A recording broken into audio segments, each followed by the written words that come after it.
அகத்தியன் தொட்டிலிட்டு தொல்காப்பியனை தாளாட்டி கம்பனை சீராட்டி மூவேந்தர்களால் பாராட்டி வருடங்கள் 2000 கடந்தாலும் இன்றும் கன்னித்தமிழாய் செந்தமிழாய் வாழ்ந்து வரும் எம் தமிழ் மொழியாம் தாய் அன்னை தமிழால் அனைவரையும் வணங்குகிறேன். நடுவர் அவர்களுக்கு வணக்கத்தை தெரிவித்துக் கொள்கிறேன். மங்கையர் அனைவருக்கும் மகளிர் தின வாழ்த்துக்கள்.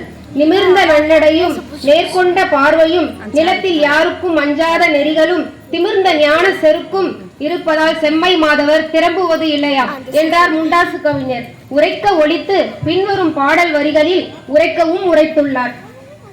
விலகி வீட்டில் ஒரு பொந்தில் வளர்வதை வீரப்பெண்கள் விரைவில் ஒழிப்பாராம்.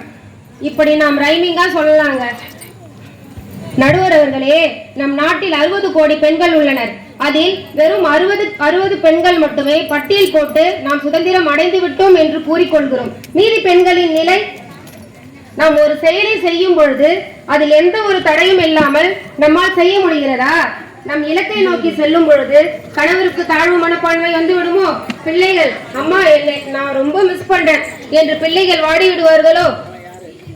என்ன சாதித்து என்ன செய்ய, குடும்பத்தை பார்க்காம சுற்றி திரிகிறாளே என்று அக்கம் பக்கத்தினர் ஏசி விடுவார்களோ?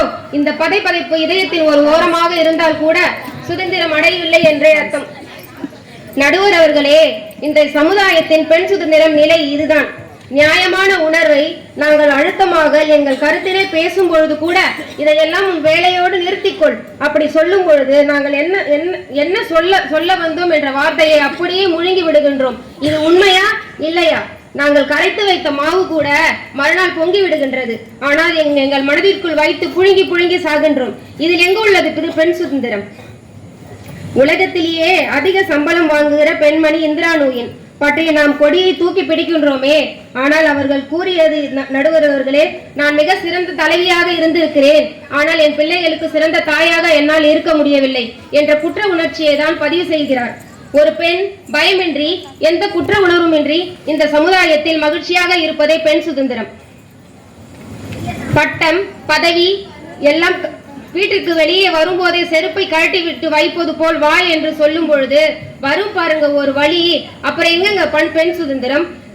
பெண்கள்லாம் கிரிக்கெட் விளையாடுறாங்க, வானில் பறக்கிறார்கள், கடலில் மிதக்கிறார்கள் என்றெல்லாம் சொல்லும் பொழுது சந்தோஷம்தான். ஆனா உண்மை என்ன தெரியுமா? கிரிக்கெட் உலகமே பார்க்கும் ஒரு விளையாட்டு. அதில் கூட ஆண்களுக்கு நிகரான சம்பளம் பெண்களுக்கு கிடையாது. ஆண்களுக்கு எவ்வளவு சம்பளம் தெரியுமா மக்களே? 10 கோடி. பெண்களுக்கு எவ்வளவு என்று கணிக்க முடியுமா? வெறும் 50 லட்சம் மட்டுமே. ஒரே விளையாட்டு தான். என்ன ஏற்றத்தாழ்வு பார்த்தீர்களா? ஆனால் நாம் சொல்வது எல்லா துறையிலும் பெண்கள் உள்ளனர். பெண்கள் சுதந்திரம் அடைந்து விட்டார்கள். எங்களோட சுதந்திரம் எப்படிப்பட்டது தெரியுமா? கடல் நிறைய தண்ணீர் தாகம் தீர்க்காது. எங்களுடைய சுதந்திரமும் அப்படியே. இதெல்லாம் விட்டுருங்க நடுவர் அவர்களே.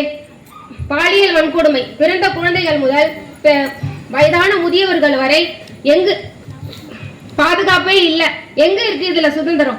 அச்சத்தோடு வாழும் போது, நாங்க பயத்தோடும் அச்சத்தோடும் வாழும் போது சுதந்திரம் இல்லைன்றத எங்களால சொல்ல முடியும். என்னுடைய கருத்து நடுவர் அவர்களே, பெண்கள் சுதந்திரம் அடையவில்லை என்பதே என்னுடைய கருத்து. வாய்ப்பளித்தமைக்கு நன்றி கூறி விடைபெறுகிறேன். நன்றி, வணக்கம்.